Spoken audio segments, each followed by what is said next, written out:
еркек сыртқа жұмсайды да, тоқалға жұмсауы мүмкін, басқаға жұмсайды. Мысалы бүйректе ақау болуы мүмкін, аномалия болуы мүмкін. Менің мысалы практикамда болды, мысалы бір кісі келеді, зәр шығару жолдарына ауырып жүр, жаңағы простатит базалап жүр деп тексерсек, рак шығып. Емдеуге келсек, қандай әдістер қолданасыздар? Таңертең звондап тұр. Не, зәр жолдан тізді жүрмей қалған, не тесттен шықпай қалған зәр. Сол жалпы тез бітіруге себептер қандай алып келетін? Ана қызы ол ауруды білмейді. Ертең ұрпағың қалай болады? Сен біреудің өмірін құртпайсың ба?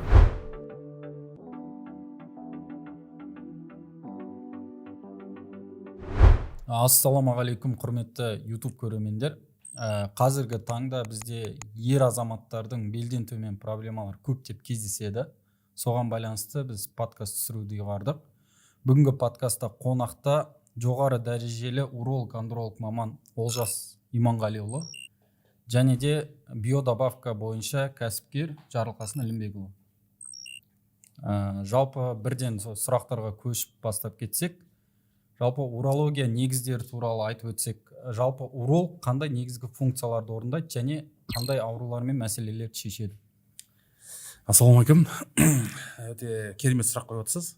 Урология, айтып тұрғандар, бұл зәр шығару жүйесінің патологиясын зерттейтін ғылым, емдейтін ғылым.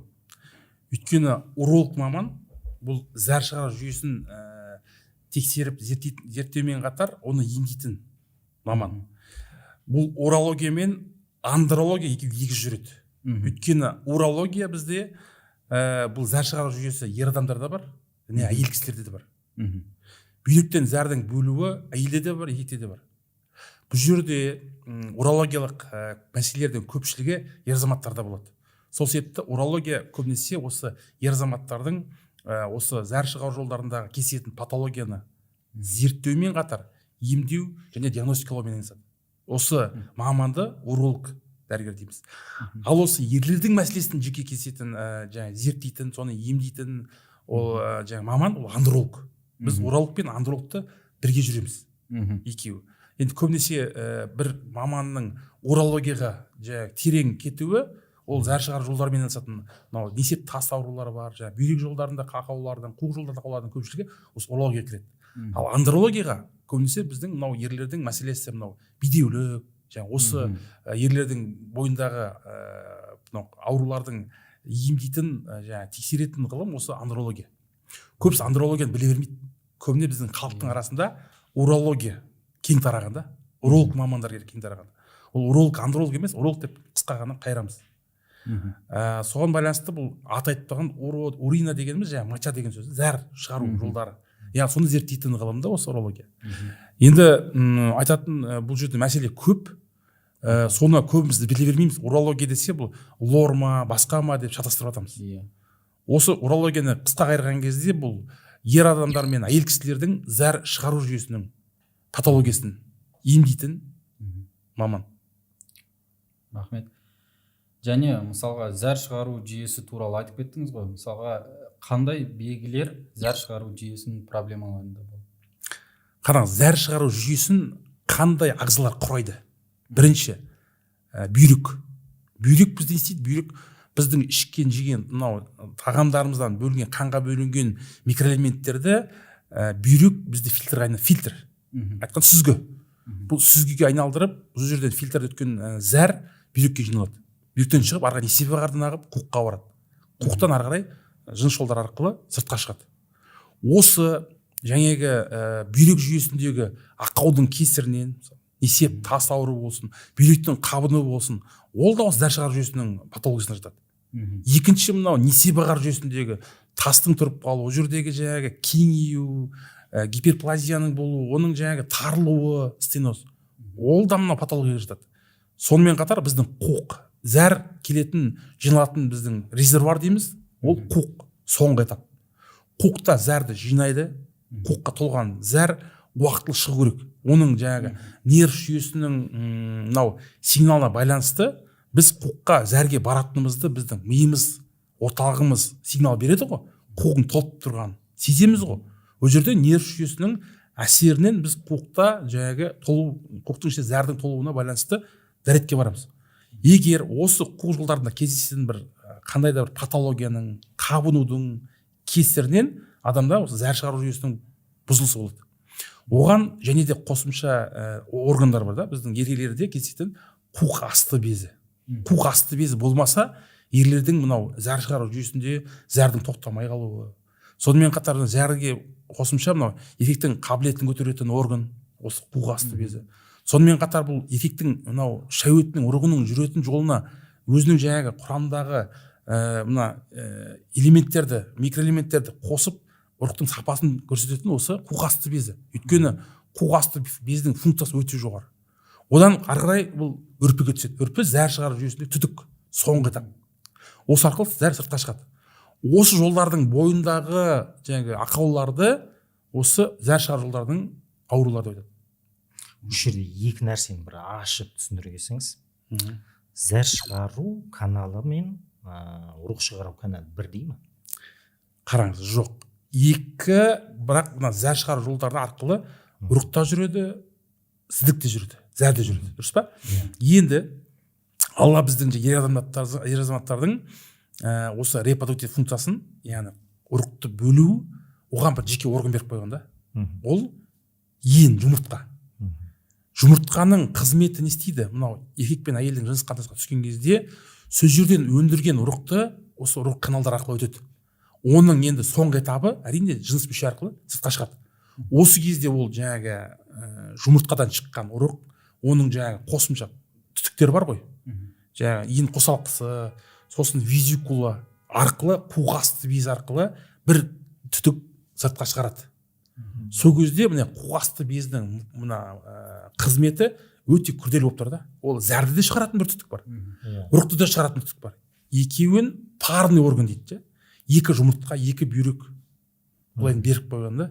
Өйткені бір жұмыртқаның жаңағы ақау болып істемей қалса, екіншісімен бала болып жатқандар бар. Бір бүйрекпен өмір сүріп жатқан адамдар бар. Неге? Өйткені Алла сөйтіп жаратты бізді. Екі парный орган. Осымен жаңағы бұл қуық жолдарындағы мына қуық безінің, мынау жаңағы жұмыртқаның өз функциялары бар. Егер де мысалы еркектің жыныс жүйесінде ұрық өліп қалған жағдайда, ол зәр шығарудан проблема болуы мүмкін. Ол зәрге де бара береді, мысалы қалып жүре береді. Жыныс мүшесі де істей беруі мүмкін. Бірақ жұмыртқасы жарамай қалса да. Хорошо. Енді Олжас мырза, міне жерде тағы бар, жаңа андрологтардың зерттеуі басқаша дедіңіз да, урологтарға қарағанда. Енді дәл осы жерде бізде мынандай мәселе бар да. Хорошо, гормоналный жағынан бір әсерін беріп жатыр, гормондық жағына реттейді дейді. Вообще мен түсінбеймін сол жерді. Жақсы. Гормонмен байланыстырып жатыр. Гормон біздің ағзамызда барлық органда бар. Қалқанша безінің гормоны бар, ұйқы безінің гормоны бар, инсулин. Қарның аша ма? Инсулин гормонның қарнының ашқанын білдіреді ғой, гормон. Мына қалқанша без арқылы мысалы біздің гормондарымыз бөлінеді. Қорқу, депрессияға түсу, қорқыныш сезімдердің бәрін гормондардың бұзылысы. Зобпен ауыратын адамдарды қарасаң өте эмоцияға берілген, тез ренжігіш, қорқынышты, көзінің бақырайып кетуі, мысалы өзінің жаңағы симптомдарына байланысты гормонның бұзылуы, ол қалқанша бездің функциясын бұзып тұр, яғни қызметін бұзып тұр. Осы арқылы еркектің де мынау бойындағы гормондардың маңыздылығы өте жоғары. Мысалы гормон тестостерон айтатын болса, 95% тестостеронның өндірілуі жұмыртқада, еркектің жұмыртқасында. 5% бүйрек үсті безінде. Егер осы гормонның бұзылысы болатын болса, еркектің ұрығының пайызы да өліп шығуы мүмкін. Гормон өндірмесе, еркектің түгде болмауы мүмкін, қыз текенің болып кетуі осы гормонның жетіспеушілігінен болады. Ал оған алып келетін жағдайлар ол баланың іште жатқанынан пайда болады. Егер анасының бойында мынау әйелдік гормондардың, прогестерондардың бұзылысы болатын болса, іштегі зачатие болған кезде балаға сол ұрық арқылы жыныс жүйесінің дамымай қалуы, өспей қалуы тікелей әсер етеді. Егер гормондық препараттарды көп қабылдаған болса, тым мөлшерден көп, ол ер баланың ертең жынысының бұзылысын алып келеді. Оның бәрі ертең болашақта ана баланың бедеуі болмаса жаңағы мынау хромосомалық дейді ғой, жаңағы тұқым қуалаушы ауруларға алып келетін сол іште жатқан кезде. Бұл жерде түйін баланы жоспарлау керек дейтін себеп неге? Ер мен әйел екеуі жоспарламаса, ертең күні ауру бала табуы мүмкін да. Енді әрине Алланың бергені ғой, бірінші. Бірақ біз медициналық тұрғыдан қарайтын болсақ, генетикалық тұқымқуалаушы аурулардан келетқан болатын болса, оның ұрпағында оны ары үңілетін болсаң, хромосома ол атасынан келген бір жаңағы тұқымның келіп, осы ұрпақта ананың бедеу болуы, осы ұрпақта құруы.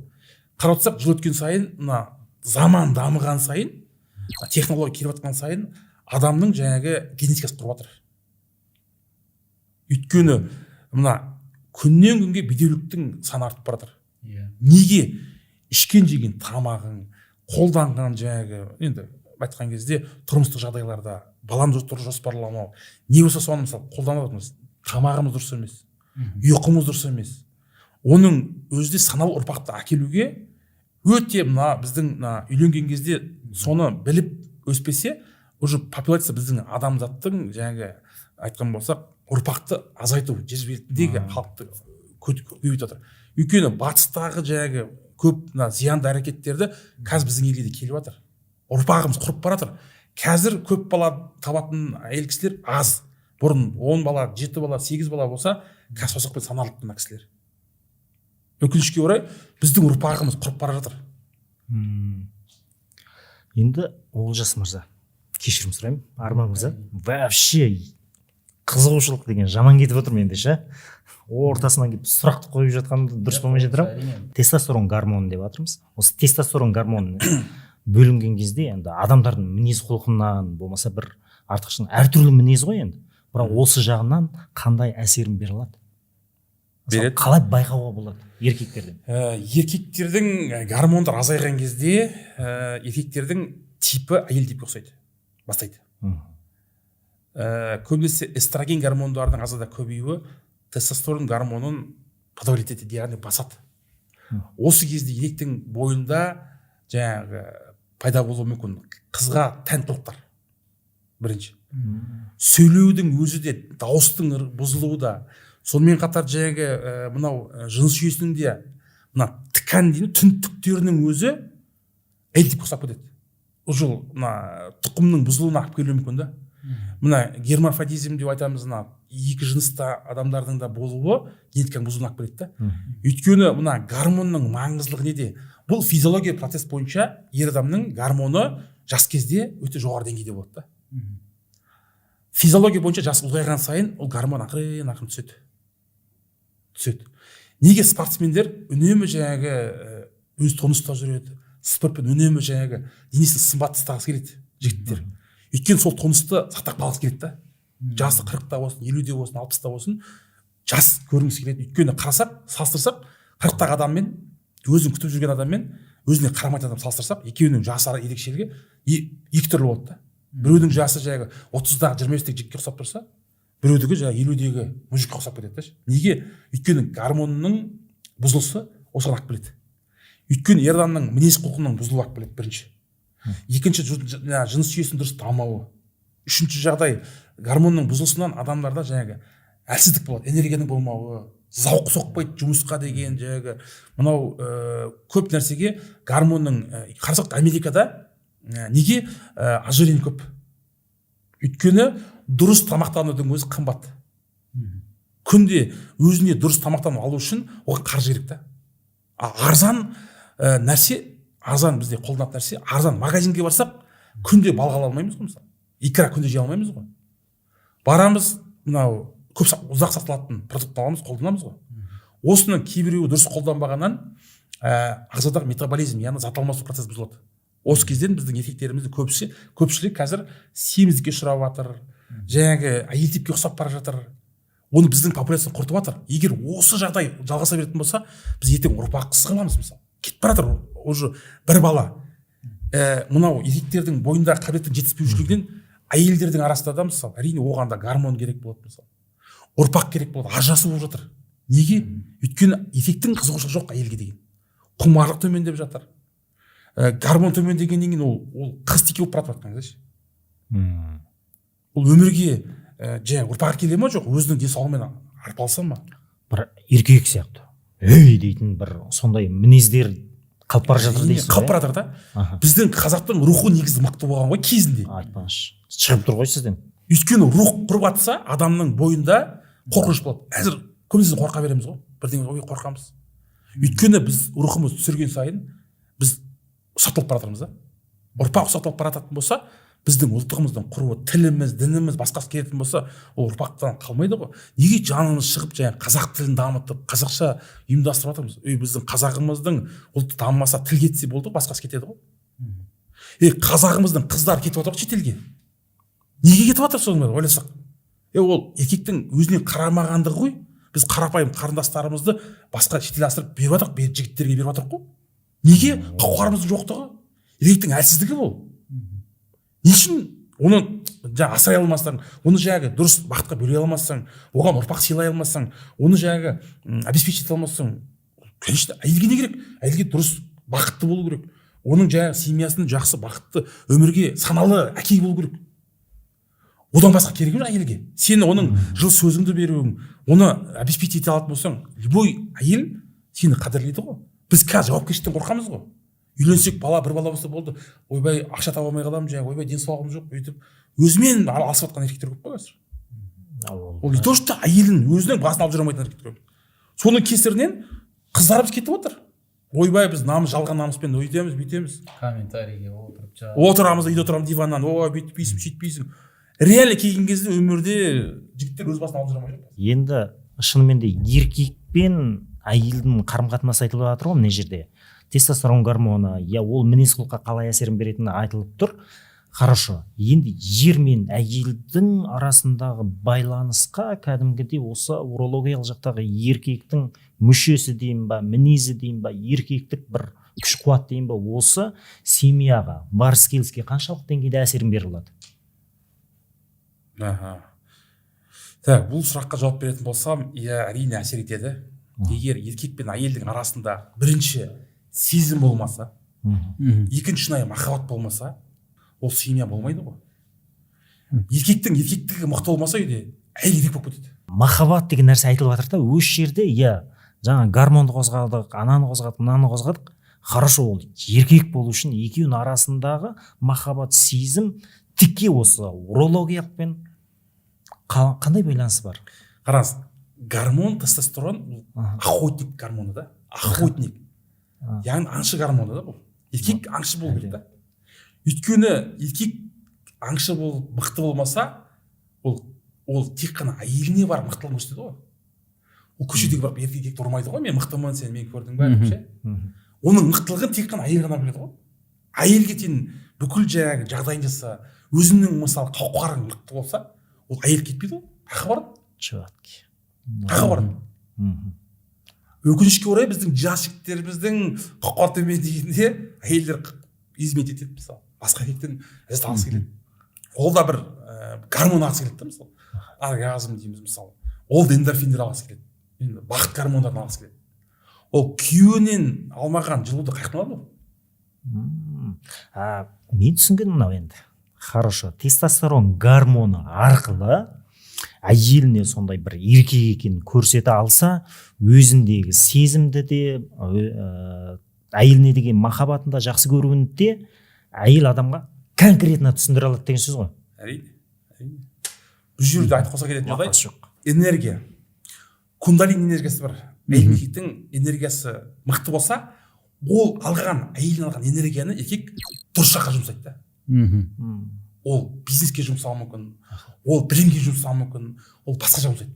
Ал оны дұрыс қолданбаған еркек сыртқа жұмсайды да, тоқалға жұмсауы мүмкін, басқаға жұмсауы мүмкін, бөлек кетпесің әрине. Басқаға жұмсауы мүмкін, күш қуатын лас істерге жұмсауы мүмкін да.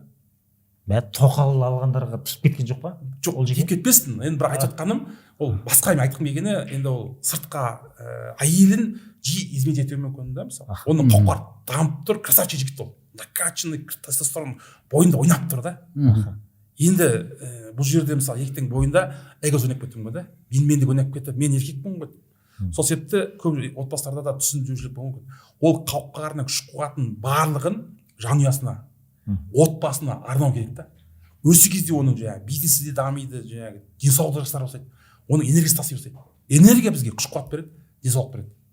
Ақша, байлықтың бәрі сен көтере алатын энергия болса, сенің энергияң қаншалықты, сонша саған ризық береді Алла тағала. Энергияң дамып тұрма, сен қанша миллион көтере аласың. Саған қазір келіп топ еткізіп бәлемесе, сенің энергияң жетпейді ол көтеруге. Жынды болып қаласың. өйткені алла тағаланың енді мысалы мықтылығының арқасында адам этаппен келеді осы нәрсеге ше. Денсаулықтың құндылығын біле бастайды, дүниенің құндылығын біле бастайды, оның орнын біле бастайды да. Осы кезде алла ризықты арттыра береді. Ризық шексіз ғой мысалы. Иә. Түсіп жатыр, келіп жатыр, шексіз ғой. Біз оны шектейміз ғой жаңағы. Ой, болмайды, жетпейді, жоқ, болмайды. Болады ғой. Алланың 18 әлем жаратқан алла тағаланың құдіреті бәріне жетеді ғой. Бәріне жетеді дейсіз ғой. Және тағы бір сұрақ, мысалы осы урологиялық проблемалар көп қой, соның бір алдын алу шараларын айтып жіберсеңіз. Жақсы, бұл алдын алу негізі батыста дамыған елдер алатын болсақ, ер мен жігіт пен қыз баланың үйленетінің алдында бір-бірін тексеруге барады. Ол қалыпты жағдайда. Не үшін? Ертең күні менің ұрпағымның болашақ қалай болады, жоспарлау. Керек болса ем шарасын алу, алдын алу. Бізде көбінесе еркектердің арасында волшебство дейміз ғой, яғни бір сиқыр таяқша дейміз ғой. Ойбай мына бүйтесіз ақ болды болып кету керек, бірден болып кету керек болды. Денсаулығын келіп құртады. Жаңағы зиянды әдеттермен құртады, басқамен құртады, денсаулығына қарамайды да. Енді денсаулыққа келіп салатын кезде, ақша салатын кезде, ойбай, жоқ, тегін текті бұзады дейді ғой. Тегін нәрсені ешкім қадірлемейді ғой. Тегін үкімет беріп жатыр ғой. Қарал, алдын ал, рахтың алдын ал, үйт. Бір адам көресің бе? Өңге кемпір шалдар жатады ғой. Жастар бармайды, қаралмайды ғой. Оларға не? Очередке түс келмейді, барғысы келмейді. Бірақ төлейді бар. Керек адамдар ше, өз денсаулық күтетіндер. Сосын жылаймыз, ойбай, анау жоқ, денсаулығым жоқ, үйті жоқ, анау жоқ. Қазір дамып жатыр заман. Алла тағала дүниені де беріп жатыр, тірлік істеген адамға беріп жатыр бәрін. Ақшаңды да тап, қызметіңді де істе, бірақ денсаулыққа да көңіл бөл. Сол ақшаны тауып жатқан сенің денсаулығың ғой. Ол таппасаң, сенің денсаулығың болмаса, сен қандай байлық берсесің сен? Сенің денің сау болмаса, тән мен жанның саулығы Аллаға береді ғой бәрін сен. Енді ол жеке алдын алу деп жатырмыз ғой, осы урологиялық мәселелердің. Алдын алуға белгілі бір ішпек жемек дейік, болмаса белгілі бір өнімдер дейік, осымен алдын алуға бола ма? Қараңыз, алдын алуға ең алдымен мынау саналы түрде адам алдымен тексеріс өту керек. Қандай да болса да. Негізі ол баланы туғаннан бастап тез қадағалау керек. Оның жұмыртқасы уақыты түспей қалуы мүмкін. Дамымай қалуы мүмкін. Оған әкесі жауапты ғой, ұрпағына. Әке көңіл бөлу керек. Егер қандай кінәрат болып жататын болса, уақытылы көрсету керек. Мына жерде мындай болып жатыр. Одан біз балалық ересек шаққа өтеміз да. Боз бала шаққа. Осы кезде де егер баланың бойында кінәрат болса, ол бала қайыққа барады ол. Өзінің әкесімен қарым-қатынасы дұрыс болмаса, әкесі соған көңіл аудармаса, ол көшедегі адамдардан сұрауы мүмкін. Басқадан сұрауы мүмкін. Сол себепті әке білу керек. Одан кейін өз 18 толған, өзіне жаңағы жауап бере алатын еркектің бойына саналы түрде тексеріс керек, алдын алу керек. Егер де қандай да бір кінәрат шығып жататын болса, медосмотр кезінде, мысалы мектептен кезде военкоматқа тексереді ғой бәрін. Иә. Мынандай отыр, бағып тексерілді деп жібереді ғой. Егер ата-анасы оны қадағалау уақытында тексермесе, ертең ана баланың болашағына балта шабылады ғой. Осы мақсатта ағзасындағы бір жетіспеушілік дәрумендер болсын, басқасы болсын. Егер ол жетіспесе, баланың ой қабілеті дұрыс болмауы мүмкін да. Бірінші диагностикадан обязательно қандай витаминдер қажет екенін біліп алу керек, нақты анализін білу керек. Одан кейін барып керекті, егер ешқай жер мазаламаса, енді алдын алатын жағдай болса, сол дәрумендерді қолдан ағзаңды күшейт. Өйткені ол тамақтан бізге дұрыс түспей жатыр. Дәрумен да мысалы. Ол дәрумен жеткіліксіздігінен адамның ағзасында аурулар пайда болады. Асқазан ішек жолдарында ауру, зәр шығару жолдарында ауру, мысалы қалқан жолдарындағы аурудың пайда болуы ағзаға сол дәруменнің жетіспеушілігінен болады ғой. Ағза сонда бір-бірімен байланысты дейсіз ғой? Әрине, ас қорыту жүйесі, зәр шығару жүйесі болсын, нерв жүйесі болсын, бірімен бір байланысты ғой. Ол Алла тағала осы жаратып қойғанда біз бір органға бір-бірімен байланысты. Бір жерің ауырып тұрса, сенің нерв жүйең арқылы сен білдің ауырған. Дәрумендерді қабылдау керек екенбіз. Анализдер бойынша нақты соған қажет дәрумендер деп жатырмыз. Хорошо. Осы адам ағзасына барғаннан кейін іштік дейік. Мынаның құрамында енді дәрумендердің түрі көп қой, мысалы магний, цинк, тағы да көп қой түрлері қандай? ауыз деп жатамыз. Осылардың бәрі барған кезде точно органдардың өзіне ғана бара ма? Қалай жетеді ол? Қараңыз, цинк микроэлемент. Оны көбінесе ер азаматтардың мына тестостерон гормонының деңгейін, мынау сперма сапасының жақсаруына қолданады да. Цинк біздің ағзамызда шығып кетеді. Мысалы бір жерінде кесіп алдың ба, қабыну болды ма, ағзада гормонның жаңағы цинктің көбісі кетіп қалады да. Оны толтыру керек та. Ол кеткенде аз мөлшерде кетіп отырады. Сол себепті ол жаңағы микроэлементтің маңыздылығы біз үшін өте маңызды. Ал енді витамин Д дейміз. Д витамин жетіспеушілігі ол күннен түсетін бізге дәрумен ғой. Иә. Күннен егер дұрыс түспесе, жаңағы аяқтың қисаюы, сүйектің әлсіз болуы, жаңағы маймақтықтың бала кездегі мысалы рахит аурулардың көпшілігі осы дәрумен азға жетіспеушілігі. Все хорошо. Енді именно еркекті қуатқа әсерін беретін дәрумендер қайсы? Біріншісі мынау цинк витамині, дәрумені. Одан кейін мынау Б тобының витаминдері. Мынау омега-3 дейміз, балық майының дәрумендері, Е витаминдері. Оның көпшілігі мына Б тобының витаминдері нерв жүйесінің дұрыс қалыптасуына алып келеді. Неге Д тобының витаминдері? Б тобының витаминдері. Баланы жаңағы жоспарлаған кезде неге әйел кісілерге витаминдер береді? Фолий қышқылын береді неге? Неге жаңағы омега береді? Неге жаңағы Д витаминдерін береді? Өйткені іштегі баланың дұрыс дамуы, нерв жүйесінің дұрыс дамуы үшін ол әйелдің ағзасында дәрумен көп болу керек. Ол өзіне дәрумен жеткізіп балаға да бере алады ғой. Иә. Өзіне жетпей тұрған қанды ертең баласы анемиямен туылуы мүмкін. Басқа да патология туылуы мүмкін. Ол әйелден алады ғой, принцесса сияқты сұрады ғой. Бала жолдас екеуі байланысты. Ол өзінің жетіспеушілігі балаға беріледі ертең. Оны жаңағы еркек бала болады, ертең ол туылғаннан кейін оның да бойында аурулар пайда болуы мүмкін ғой. Өйткені анасы жетпей тұр ғой. Анасының бойында болмаса, әкесінің ұрығы арқылы түседі ғой мысалы. Дамиды ғой. Еркектің ұрығы әлсіз болатын болса, ертең одан дамитын баланың да бір ақаулар пайда болуы мүмкін ғой. Бала болардың алдында еркектің денсаулығының мықты болуы да маңызды екен, еркектің әйелдің денсаулығы. Иә. Баланың қалыптасуына кәдімгідей әкенің жаңағы үйленбей тұрып та өзінің несі бойынша, денсаулығы бойынша қатты дайындалған абзал екенін түсініп жатырмын да сіздің неңізге қарап. Әйел адам сол бала көтеретін кезде ол да денсаулығына дайындалу керек екенін түсініп жатырмын. И тамақ ішу барысында витаминдерге қатты көңіл бөлу керек екенін түсініп жатырмыз мына жерде. Енді осымен қоса сау балалы адам келеді делік, бірақ уақыт өте келе қоғамдағы нелерге қарай ересек адамдарда бедеулік болсын, жаңа простатит, аденома болсын, сау денелі болып келгендерінде өзі осындай ауруға келіп тіреліп жатыр да.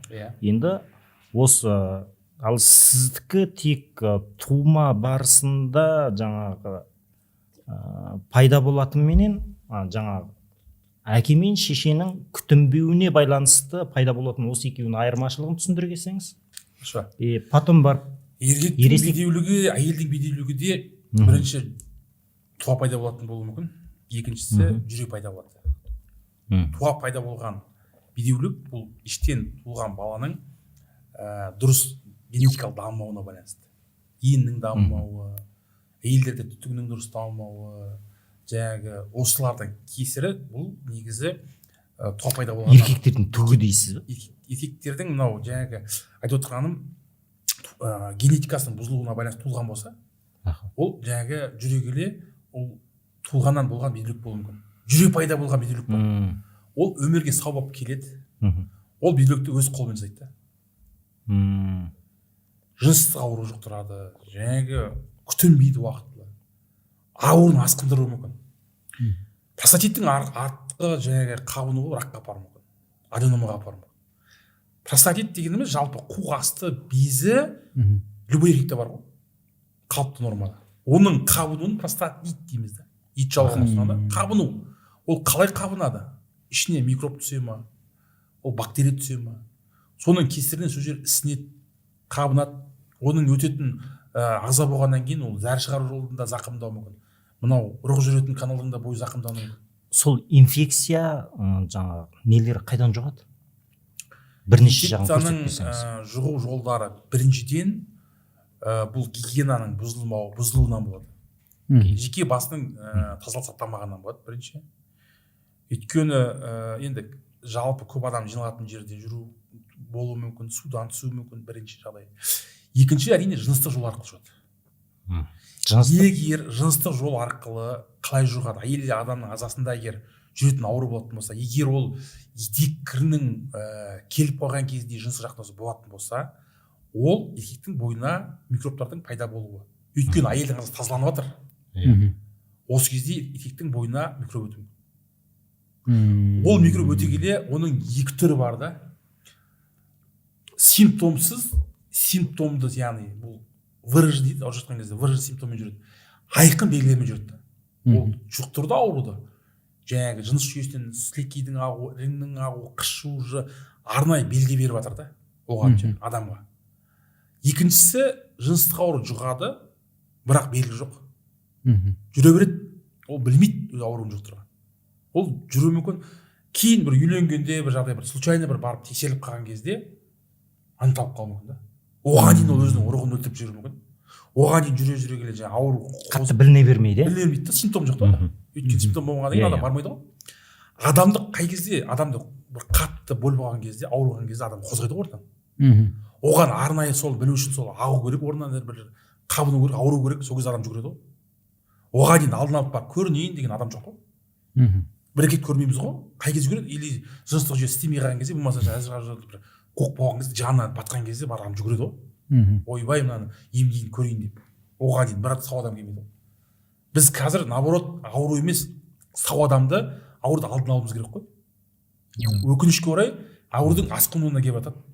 Баланың 10 жыл бойы бала жоқ болып жатады. Біреу жаңағы қуғын жолдарының ең басталған кезде мән бермейді, жүре келе асқынуы, алдын ала қаралмауының кесірі аурудың осыны асқынуға келіп жатыр.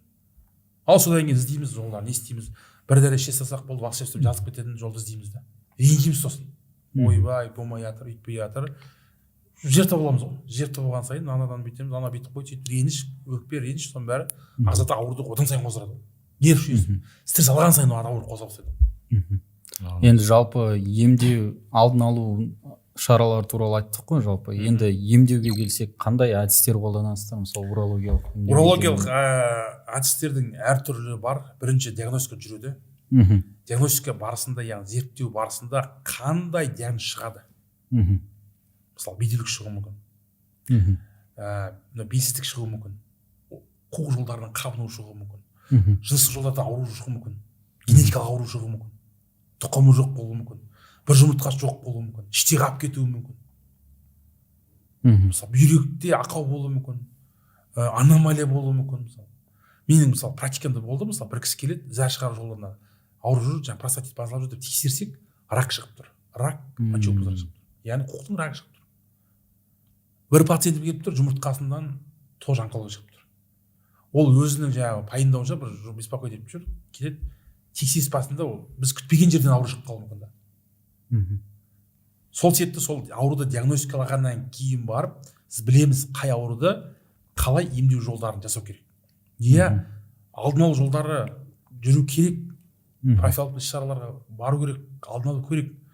Осы аурулардың асқыну кезінде өкінішке орай операция жасайтын жағдайлар болады. Қанша дәріс ішсе де, оның бір ағзасы жазылмай жатады. Аденома болып кетеді, зәр шығару жолдарынан ақау болды. Ол қанша дәрісті болмай жатады. Бір пациент болған, аденомамен жүріп, жаңағы ауруханаға түседі. Аяғын сындырып. Сөйтсе, операциядан кейін зәр жүрмей қалады. Катетер қойып береді. Катетер өтпейді, зәр жолын өтпейді. Қуығын тесіп, шаңсақ қояды. Бұл кісі дейді, ой, мен бір дәрілер ішіп жүрмін, ой, мен супер жазылып кеттім деп жаңағы не қылады ғой. Бірақ кейін ана катетерден алдыруға келеді ғой. Енді бұл алғанда да бұны тексеру керек дейміз ғой енді. Болмайды. Көнбейді. Ой, мен жазып кеттім болды. Алып берем, кетіп қалады, таңертең санап тұр. Не, зәр жолдан тізді жүрмей қалған, не тесіктен шықпай қалған зәр. Ана қуық жарланып тұр. 1 литр зәр жинап қалған. Қайтадан тесік салып операцияға түсті. Осы жағдайға түсірмес үшін қазір өкінішке орай жастардың арасында 35 жастағы жігіттер шлангмен жүр. Бір пациент болды менде. базарда істейді, суықта жүрген, алдын алмаған, қаралмаған, көрмеген, зәр шықпай қалған кезде келіп тұр ғой. Барғанда қалқаманға барады, жаңағы ауруханадағылар енді зәр шықпағаннан кейін алғаш көмек көрсетеді ғой, қуғын тесіп зәр шығарып береді. Олардың қызметін істеп береді. Зәр шықпау себебі именно бездің жауып қалу ғой. Зәр.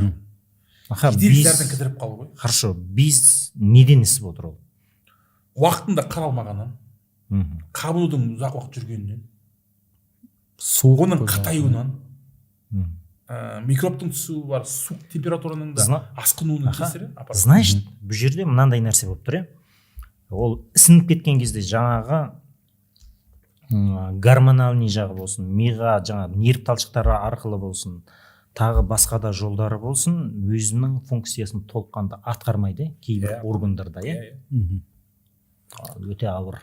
Және осы жалпы урологтарға барған кезде простатит массаж деген нәрсе бар да, ол қаншалықты дұрыс және қалай жасалады? Енді қараңыздар, бұрын Совет өкіметінің кезіндегі алған білім бойынша қуқасты безіне массаж жасалатын.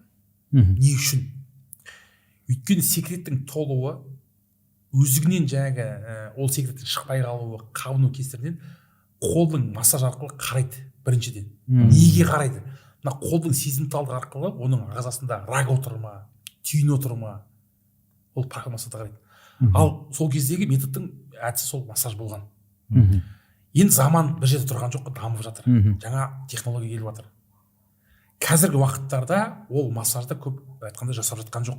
Не мақсатпен тексереді? Ол тексеру барысында перректум деген әдіс бар. Өйткені ол әдісті қолданбаса арақты жіберіп алуы мүмкін да. Білінбей қалуы мүмкін да. Ал түйіндердің болып қалуы ертең оның өміріне қауіп төнуі мүмкін. Сол мақсатта ректаны қарайды дәрігерлер. Отырған дәрігердің бір ақымақ емес, ол тексеріп көргеннен ешкім ауырып түсіп қалмайды. Ол профессионалдық мақсатта көріп тексереді. Егер де емдеу барысы болса, қазіргі кезде дамып жатқан жаңағы аппараттардың келуі, заманауи технологияның келуі осы ауруларды емдеуге атсалысып жатыр. Хорошо, Олжас. Міне жерде енді артқы жақтан жасайтын массаж ғой, сіз айтып отырған. Иә. Енді осы жерде ашық қоя берейікші. Біз еркектер енді қазақтар намысшылмыз ғой. Иә. Барудан да не дейміз да. Даже керек болса западло көретіндер бар осыны. Бірақ осы жағынан сізге келген кезде пациенттеріңіз қалай қабылдайды? Қазір көп жағдайларда біз ультрадыбыстық зерттеу арқылы диагностика қойып жатырмыз ғой. Кей адамдардың ағзасын тура қарауға тура келеді. Үлкен кісілерді ракқа подозрение болған кезде міндетті түрде қарау керек болады. Ол намыс танып ертең өмірінен қоштасуы мүмкін да ол. Мен практикамды айтайын, ауыл жерге барамын. Айтпай қояйын кім екен. Ауыл жерде енді бір танысымыздың жаңағы әкесі жатып қалыпты да. Зәр шығара алмай қалыпты, қуық қабынып, қыдырып барған адам ғой мен. Сөйтіп көріп берші, ол дәретке шыға алмай жатыр, қиналып жүр деді. Қолымда ештеңе жоқ, не УЗИ жоқ, не ештеңе жоқ. Бардым да мен печатка алып, бір қарап көрсеңші ректальный. Тешекке қолымды салып қарасам, бір түйін тұр да. Бір қауіпті түйінге ұқсап тұрды енді. Мен танысымды жақынға жаман ауруға қимайсың ғой. Әрине. Мына диагностиканы өте салшы деп қағаз жазып беремін. Анализ тапсыршы, ПСА деген анализ бар андай. Өткізе салшы дейміз. Қағазы қалады, ол кісі ауырған сайын ауруханаға түседі, ол жаңағы қабыну деп операцияға түседі кейін. Кейін отадан кейін кез тексерсе, сол қуық бездің онкология шыққан. Омыртқа тарап кеткен ғой. Енді арты қайырлы болсын, ол кісі 1 жылдан кейін өмірден өткен. Оған енді білмеген. Рактың өсуі жылдан 1 миллиметр өседі. 1 миллиметр өседі. Ол жылдап келуі мүмкін, ол бірнеше жылдан пайда болады. Анаған сонда талай жыл болып кеткен болып тұр ғой. Иә, ол ғалым білмейді ол. Мазаламайды келе-келе. Енді жаның қысқан кезде ауырып зәр шықпай қалған болуы мүмкін. Сол кезде какой-то бір пальцтың қару арқылы бір предварительно бір болжамалы диагноз қойып кеттік. Осыны көре салшы деп. Но еркектерге денсаулығы үшін нағыз еркек, нағыз тестостеронның иесі болам дейтін болса, Олжас мырза сияқты кісілерден кеңес алып, алдын ала өзінің денсаулығына көңіл бөлген дұрысырақ деп ойлаймын. Но ол жеке тағы бір сұрағым бар да. Ақыры еркектің мәселесі айтылып жатқаннан кейін, мына жерде бір тонкий мәселелер болады да. Еркек тез бітіру, төсек қарым-қатынасы, мына же дәретке бару, тұрмай қалу хит болып жатыр ғой енді. Былай осында емдейтін өнімдер көп деген сияқты да. Бірақ осы мәселелерді біз осындай симптомдар арқылы білетініміз ол рас па? Бұл осылай келеді ғой сөздер негізі. Біріншісі, Иә. еркектің психологиясына байланысты. Психосоматикасының бұзылуына байланысты осы жағдайлар ағзада пайда болады. Нерв жүйесінің, мына ағзалардың қай жерде әлсіз, сол жаққа барады да. Еркек өзін жаңағы әлсіз сезіне бастаған кезде осы аурулар пайда болады. Жаста кезінде пайда болады, жылдам эякуляцияда. Оны басқаратын ми ғой. Ми. Мидың орталығы бүкіл органға жауап береді ғой. Иә. Ол ми болмаса, ол орталық жақта болып тұр ғой. Осы жылдам эякуляция дейміз, жаңағы қуық асты безінің қабынуы, жыныстық әлсіздік болуы, оның өз өте күрделі механизм да. Ағзаға азотының жыныс бөлшегі жетіспеушілігі, қан тамырының әлсіздігі, қанның дұрыс айналмауы, қозғалыстың дұрыс болмауы аурулар әкеліп жатыр. Ол жерде мынау бөлінуді тез бітіріп қоюдың да мысалы преждевременный эякуляция. Бірінші, жыныс жүйесінің өте сезімталдығының басым болуы, өте нерв бар ғой. Иә. Екінші себеп мысалы қуық жолдарының қабыну кесірі, соған апаруы мүмкін.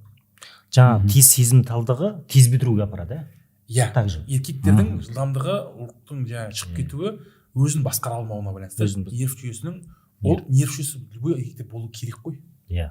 Ол сезімталдық болмаса сенің ұрығың шықпайды ғой. Келісемін. Ұрық ол табиғи механизм ғой ол. Иә. Ол болмаса еркектің енді ұрығы шықпай ол ұрпақ келе алмайды ғой бірге. Иә. Ләззат ала алмайды ғой біз. Соны басқарылатын біздің ми орталығы. Сол жалпы тез бітіруге себептер қандай алып келетін? Алып келетін себеп, бірінші, егер жыныс жүйесінің дұрыс реттелмеуі болса, жыныс жүйесінің мысалы үнемі ылғалды күйде жүретін болса, сезімталдық жоғарылатады. Екінші, нерв жүйесінде мысалы дәрумендердің жетіспеушілігі, тыныштық болмау, депрессияда жүруі де адамды тез осындай эякуляцияға алып келуі мүмкін. Үшінші себеп, мынау бозбала кезінде мысалы бір стресс алып қалған жағдай болса, мысалы адамның стресс қатты осы жағдайға келуі мүмкін. Өйткені мидың қабылдауы, мысалы порноға, мастурбацияға бейім адамдардың да психологиясында, түп санасында қалып қояды сол сигнал. Өмір өте келе ол реально өмір келген кезде ел зайыптылардың арасында осы проблема басталады. Ол анау кезде дән егіліп қойған нәрсе да, ол кейін шығуы мүмкін. Бастапқы кезде сондай нәрселер істеп алғаннан кейін мастурбация осыған алып келіп жатады да. Даже еріксіз жыныстық қатынасыз ұрық шығып кетіп жатқан біз бір пациент емдеп жатыр. Аптасына 4 рет ұрық шығып кетеді, өз-өзінен шығып кетеді. Дәрумен ішсе одан сеп күшейіп жатыр дейді. Бұл жерде чисто психологический проблема да. Сұрастырып бастасақ, неден басталған? Бозбала кездегі порноға қатты берілу, өзін қайта қоздыру, ананың психикасы өзін ұстай алмауы, тежей алмауы осы ауырып келіп отыр. Қазірдің өзі сонымен күресіп жатыр. Түсіндім. Сонда адамның миы жаңағыны кәдімгідей қалыптастырып алғаннан кейін тура мида автомат түрде соны тез гормондарды адамның ағзасын реттеп болады деп отырсыз ғой. Иә. Адамның 95% түп санасы бәрі біледі да, былай болу керек. Психосоматика. 5% мида көбінесе қорқыныш болады. Адамның миында қорқыныш үдеген сайын страх болады. Еркектің болайын деп тұрған контакты болмай қалуы мүмкін. Өйткені ми қорқыта береді ғой адамды. Қорқытады, үрейге ұшыраған. Үрейге ұшыраған сайын адамның ауру қозбай ма? Ауруды үдететін не? Стресс, қорқыныш, үрей. Адамды аурудың ішіндегі қозғайды. Қай жері әлсіз соны қозғайды ғой. Зәр шығару жүйең ба? Зәр шығару жүйең. Басқа жүйеңді шығарады ғой. Сол себепті оның да маңыздылығы өте жоғары да. Мына жерде лайфхак. Көптеген урологтарды мен қараймын. Бізбен бірге көптеген урологтар жұмыс жасап көргенбіз. Арман мырза екеуміз талай жұмыс жасап жүрміз. Ол жегеннің бір артықшылығы тек қана урологиялық саладағы дәрі дәрмек емес, психосоматика жағындағы психологиялық жақтан да емдеп алатын бір ерекшелігіңізді байқап отырмын. Өйткені психосоматика деген ол кең көлемдегі білім ғой, былай қарап отыратын болсақ. Бұл тек қана урологиялық жақ емес, басқа да денсаулық саласына да қолданады. Одан бөлек псих ауруларына, одан бөлек мына бизнестегі болсын, тағы мектеп жасындағы оқушыларға болсын, осындай психологиялық жақтан көптеген көмек болмаса ем шараларын қолданады десек те болады да. Сондықтан ол жеке мына жерінен ерекше ашып беріп жатсыз. Біздің көрермендер осы жағынан қатты ойланатын болсақ, ол жекең сияқты кісілердің алдағы уақытта мынандай урологиялық жақтан подкаст көптеп түсу керек екен. Соны түсініп жатырмын мен. Қалай ойлайсыз, Арман мырза? Әрине, және алдағы подкасттарға да шақырамыз деген үміттеміз. Тағы да.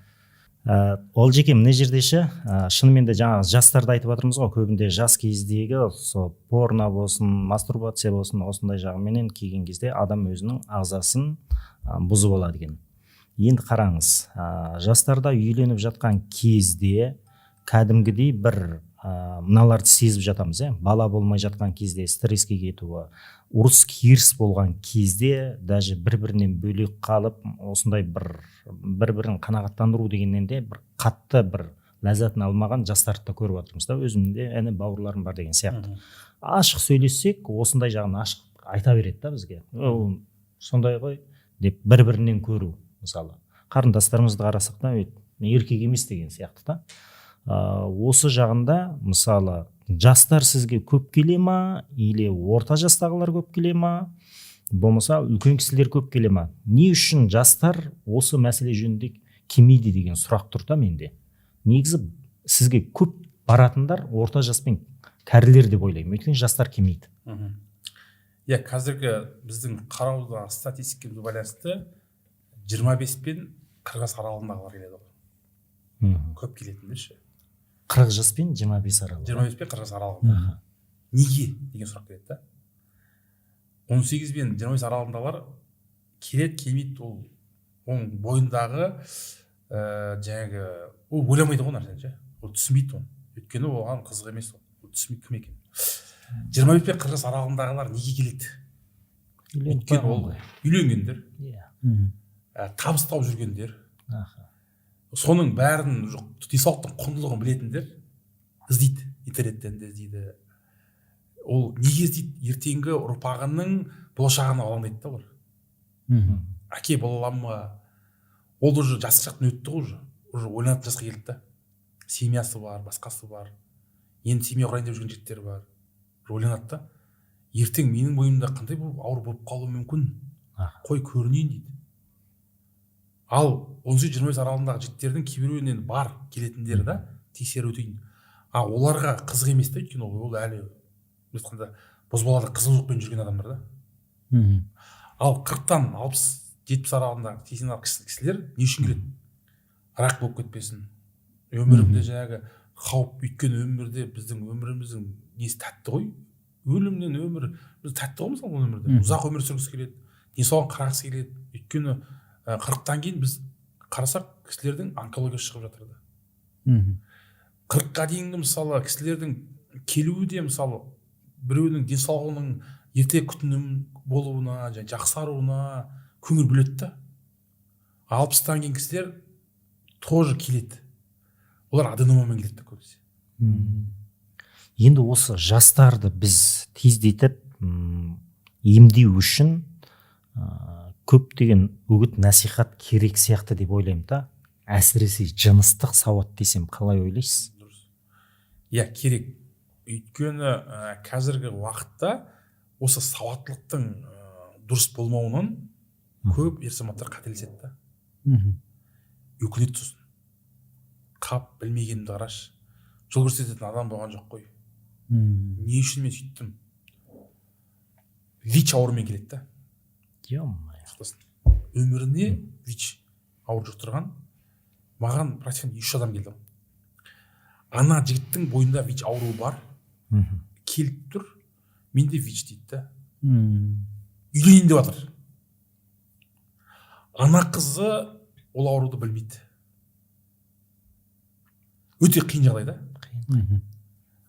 Сенің бойыңдағы ауруды болашақ жарың біле ма? Жоқ дейді. Мен ауырдым, ол да ауырсын дегендей келтіріп тұрды. Эгоизм да. Ертең ұрпағың қалай болады? Сен біреудің өмірін құртпайсың ба? Қалай болады екен? Ертең ол қыз естіген кезде қандай жағдайда болады? Қандай стресте болады? Білмейміз ғой. Тағы бір кісі келіп тұр, ерлі зайыпты. Әйелін алған, екінші әйел екен. Ана кісі ВИЧ. Сөйтіп әйелінен жұқтырып үлгерген ғой. Енді баламыз қалай болады деп уайымдап келіп тұр. Қалай бала туылады? Естиміз, бала жоспарлаймыз ба, жоспарламаймыз ба деп келіп тұр. Сөйтсек көтеріп қойған әйел. Енді бір алладан тілейсіңдер, біз білмейміз ғой. Ешкімнің басына бермейсің. Балаға қалай әсерін береді енді маман ретінде сізге? Баланың енді бір аллаға байланысты, ол психикасы бұзылуы да мүмкін, сауығып туылуы да мүмкін. Оны болжап айта алмайсың да. Да. Былай қарап отырсақ, достар, жалпы көрермендер, өздеріңіз көріп отырғандай, бір урологиялық жақтан урологиялық демейік, жыныстық жақтан бір қатты бір сауаты болмаса, адамдар өзінің денсаулығына бір ерік беріп қояды да, осы ауру жағына деген. Ойламай жүреді, бірақ өз өмірін құртып жатқанын сезе бермейді. Тағы менің бір сұрағым бар, Арман мырза, сізге сәл кәдері келтіріп жатырмын ба? Олжас мырза, мына жерде енді біз осы жерде шыны керек қой, белгілі бір нәрседен емделу үшін белгілі бір себептер тұрады. Бұл жерде әрине алдын алатын бізде алдын алатын өнімдер болады. Одан бөлек препараттар болады. Одан бөлек уколдар болады, химия дегендер болады да. Осыларды бір ашық бір түсіндіріп өтсеңіз, қалай алдын алса болады, қалай емдесе болады, раққа барғанда қалай осыны алдын алып келсек? Өйткені уақытта аз қалды деп отыр Арман мырза. Ол әрине көп, өнім көп. Иә. Ол өнімді жаңағы қолданып жатыр. Бұл жердегі жігіттерге айтқым келеді да мен. Жігіттер, бұл әркімнің өз хақысы бар да. Біз біреудің хақысына кіре неміз жоқ та, мысалы. Хақымыз жоқ та. Бұл өмірге келгеннен кейін әркімнің өзінің нәпақасын табатын несі бар, тірлігі бар да. Бұл жерде жоқ, бәрінің жаңағы қазақ халқына шынайы ниеті түзу болса, әр кәсіп істесін. Бірақ адамдарға дұрыс түсіндіре білу керек та. Адамдардың өмірі оншық емес та бұл жерде ше. Иә. Бизнес мақсатта емес. Бизнес мақсатта қазір өкінішке орай бизнес мақсатта ақшаның жаңағы несімен адамның денсаулығын ұмытып кетеміз да. Өйткені адамның болына тиген кезде ол адам өмір үшін бүкіл дүниесін қойға дайын да. Сол себепті де әрине адаммен санаса білу керек та. Өйткені әрине алылсын, емделсін, ол Алла Тағала қаяқтан да шипа береді білмейміз ғой. Ол бір түйір дәріден бере ма, басқа нәрседен бере ма, шөптен бере ма, дәрігерден бере ма, біз айта алмаймыз ғой. Оның рас. Сол себепті құрметті мынау әлеуметтік желіде жүріп жатқан жігіттер, егер де осындай жағдайлар болатын болса, мамандармен ақылдаса отырыңыздар. Профилактикалық мақсатта ішпейді емес, ішсін, қазағымыздың денсаулығы жақсы болсын. Бірақ біз адами құндылығымызды ұмытып кетпейік. Ол да пенде, ол да мына ұрпағының жақсы болу мақсатында сеніп алады. Осы кезде дұрыс біле, диагнозды қоя білетін мамандарға бере отырып, ішсін, ішпесін емес, мысалы айтамын да. Бірақ өкінішке орай біздегі жаңағы дамып ойбай мынау қатырады. Ананың денсаулығы өкінішке орай дәрігердің қолынан ештеңе келмей тұр да. Ол туғаннан дамай қалып тұрған, Алла Тағала бермей тұрған ауруын емдеп жүрем, үйтіп жүрем деп біз Құдайдың алдына тұсыламыз да. Өзімізді жаңағы көрсетіп кетеміз ғой. Мен істедім, бүйтіп кеттім деп ше. Өкінішке орай әркімнің өзінің жаңағы орны бар ғой бір өмірде. Әркім бір адам ұқсамайды ғой. Алла Тағала бізді жаратты ғой. Біз жалғыз келдік өмірге. Бір мына отпечаткамыз ешкім ұқсамайды ғой. Жәкең мысалы өмірде біреу өзі ғана мысалы ұқсамайды. Сіз біреусіз мысалы, мен біреумін. Бұл адам әлемнің де құдіреті адамдардың бір-біріне даже гені де келмейді мысалы. Полис те келмейді. Сол мақсатта да әрине қазақтың осы енді демографиясының дамуына жан жақты атсалысуымыз керек та. Дәрігер болсын, басқа болсын, қоғам болсын. Қоғам түзелмей, адам түзелмейді да. Адам түзелмей, ол басқа түзелмейді да. Сол мақсатта айтқым келеді. Әрине, жан жақта біз халыққа көмектесу ниетте болсақ, ол басқасы болады. Егер мына біз олардың жаңағы денсаулығының жақсарып кетуіне, олардың жаңағы ұрпақты болуына бір себепкеріміз тисе, артымызда қалдыратын бір артымызда хат бар да, бір қалдыратын бір өніміміз бар да. Бұл өмірде маңыздылығы адамның бұл дүниеде құндылығы ғой. Неге шетелде екі машина соғып қалса, олар машинеде емес, адамды жаңағы қарайды да, сен аман ба, сау ма? Бізде соғып қалса, бір-бірін өлтіріп тастайды ғой. Ана дүние үшін өлтіріп жібереміз ғой, қырып жібереміз ғой. Машинасын сол жердегі делоны қанша ақша болады, соны есептеп қарайды дейсіз. Соны дүниелік құндылық жүргізіп кетеді ғой. Иә. Басқа сол денсаулығы оның маңызды емес, өліп жатыр ма, қисайып жатыр ма, ананы мазақ кетеміз ғой, маңызды болып кетеді ғой бізгеше. Адам баласының қазіргі уақыттағы ана жақта да денсаулық емес, белгілі бір жүріп жатқан бизнестегі байланысты нәрселер айтылып кетеді деген сияқты келдір осы. Иә. Біз көбінесе сол жағы көп басып кетеміз да, халықтың арасында сосын жаңағы дұрыс түсінбеушілік болады. Анау былай, мынау былай. Енді әркімнің өзін қапқып боламайсың ғой. Әркімнің өзі шешеді да ол. Ол барып дәрігерде емделе ма, жоқ басқа да емделе ма, ол дәрі іше ме барып. Адам өзі таңдайды да. Мына жерде бүйтіп айтсам болады ма? Сіз осы жерде айтып отырсыз ғой. Иә, басқа да жолмен емделе ма, дәрігермен емделе ма дегенге келетін болсақ, бір сол адамның өзінің сенімінде болып тұр ғой онда. Иә. Сенімінде, бір мақал еді, қандай бар еді ғой? Андай осыған дейін айтылып жүрген бір стакан суды өгендеп ішеді, ішсе шынымен де кетеді деген сияқты. Мынаны у жоқ деп өзі сеніммен осы емдейтін су деп ішсе емделіп кетті деген бір осындай сөз бар. Иә. Сол значит шындыққа жанасады деуге болады ғой. Иә, әрине Алланың қай жерде шипа беретінін білмейміз. Неден беретінін білмейміз. Уже самовнушение ғой. Адамның шынайы сенімділігі осыны ішіп жатқан кезде Алладан сұрап, шынайы осыдан аят жазылып кететініне сенетін болса, ол осыны жазылып кетуі мүмкін. Адамның жаңағы сана сенбейтін болса, ол қанша да дәрі ішсін, қай жаққа барсын, ем болмайды. Адамның жүйке жүйесінің сенімділігі мықты болатын болса, Аллаға ғана сенетін болса, адамға емес. Болады ғой нәтиже. Нәтижесін береді. Біз білмейміз ғой қай жақтан болатынын. Нәтижесі қайдан болатынын білмейсің. Әйтеуір себепкер боламыз. Сіз себепкер болса, сіз себепкер, мен білмейміз ғой қай жақтан болатынын. Адамға сол бір себепкер болып бар да, көп адамдардың. Біреу айтады, ой, мына балты анаған барды, мынаған болып кетті, үйтіп кетті, бүйтіп кетті.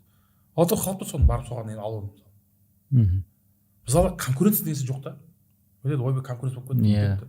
Конкуренция жоқ. Конкуренция жоқ деп айтамын. Өйткені Алла сол адамға бару керек болып тұрса, ол қай жақтан болса да апарады соған. Сізге барып болса, сізді қанша бөгет болса да апарады да сізге. Тағдырына жазылып қойған дейсіз ғой. Иә. Маған келіп болса, маған қай жерден кедергі болса келеді. Алла соған жіберіп тұрады да. Сол сияқты енді бұл жерде анау деп, мынау деп айта алмаймын. Әркімнің өзінің істеп жатқан тірлігі бар, басқасы бар, біреудің хақысы бар, әркімнің өзінің істеп жатқан кәсібі бар. Енді бұл жерде өзім ойым, бұл адам ағзасының ол механизмі жылдан жылға адам білім алған сайын, дамыған сайын өсіп келе жатыр. Енді болашақта заман адамның ағзасы өз-өзін емдейтін болады. Дәрісіз емделетін заман келеміз.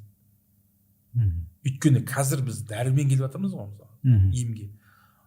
Егер дамыған заманға келетін болсақ, ертең ағзаның өзі самовнушениемен, өзінің жаңағы сенімділігімен ағза өзі переустройка жасайды. Қазір соған алып келе жатыр. Өкінішке орай, олай даму маркетингке әсер етуі мүмкін. Біреудің басқа жағына әсер етуі мүмкін. Неге қазір электромашиналар көбейіп жатыр? Дамытып жатыр да, бірақ оның дамығаны мұнайдың тоқтауына алып келуі мүмкін. Енді оны да баланстап тұр да, бүйтіп жатыр да. Сол сияқты адамзаттың да мысалы қатты дамып кетуіне де халықтың көбінесе білмеген жақсы да, көбінесе. Көбінесе білетін адамдар үйреткісі келмейді. Өйткені халыққа дамып кетпесін дейді. Сол жөнде жүрміз дейді. Адамның дамыған сайын біздің біліміміздің, ұрпағымыздың наоборот білімді болған жақсы емес пе? біз жалқаумыз ғой қазақ, үйренгіміз келмейді, қашамыз, жақсы нәрсе істеп жаман нәрсе жазамыз. сол нәрсе ғой мысалы біздің психология қалып кеткен, көре алмаушылық, бір бірін жаңағы сатып кету, бір бірінің жаңағы қызғану, соның барлығы адамды құртып жатыр, төменге түсіріп жатыр, генін құртып жатыр, тұқымын құртып жатыр. Біреудің жетістігіне қона алмасаң төмендеп кетесің ғой. Біреудің денсаулығына жазылғанына қона алмасақ, ол сенің денсаулығың дұрыс болмауы мүмкін. Күлме досқа келер басқа дейді ғой. Иә. Біреуге күліп тұрып ертең сол аурумен ауырып қалуы мүмкін. Жақсы, Олжас мырза, ең соңғы бір сұрағым қалды. Сұрағыңыз бітпейді екен деген. Иә. Енді көпті білгеннен сұра дейді ғой. Урологиялық жақтан маған қарағанда сіз көп білесіз, сол себепті сұрағым таусылмайды әрине. Мына жерде тағы бір сұрағым, мысалы тікесінен қоя берейінші, бедеулік, мысалы туа біткен бедеулік бар, одан кейінгі бедеулік бар да. Кейбір нелерге қарайтын болсақ, мейлі биодобавка болсын, мейлі жаңағы бақсы балгерге барсын, болмаса дәрігерге барсын, аяқ асты көтеріп кететін кісілер бар да. Бұны қалай түсінесіз? Менің практикамда да болып отыр да. Мүмкін емес деген жағдайлар болды да. Иә. Келіп тұр. Не істейміз? Қалай емдесек болады? ЭКОдан басқа жол жоқ деп жатыр. Бәрі Алланың қолында деймін да. Не істесең де сен әрекетін жасайсың, нәтижесін Алладан күтесің. Не істесең де дәрі ішесің ба, емделесің ба, нәтижесін Алладан күт. Адамнан күтсең көңілің қалады. Біреу келіп бір жаңа шөп дәрі ішіп едім, көтеріп кетті әйел деп. Дәрігерге барып едім, көтеріп кетті деп жатады. Енді Алла тағала солай қалып тұрған шығар. Солай болуын. Өйткені не үшін қойып отырмын, Олжас мырза? Мысалы мен биодобавка сатамын да, Әлнұри. Именно осы ерлерге, әйелдерге байланысты ассортимент өнімдеріміз бар. Осын сатқан кезде араларында бір ерінбей санап шықтым, көтердім дегендерді ше. 13 адам болған да арасында.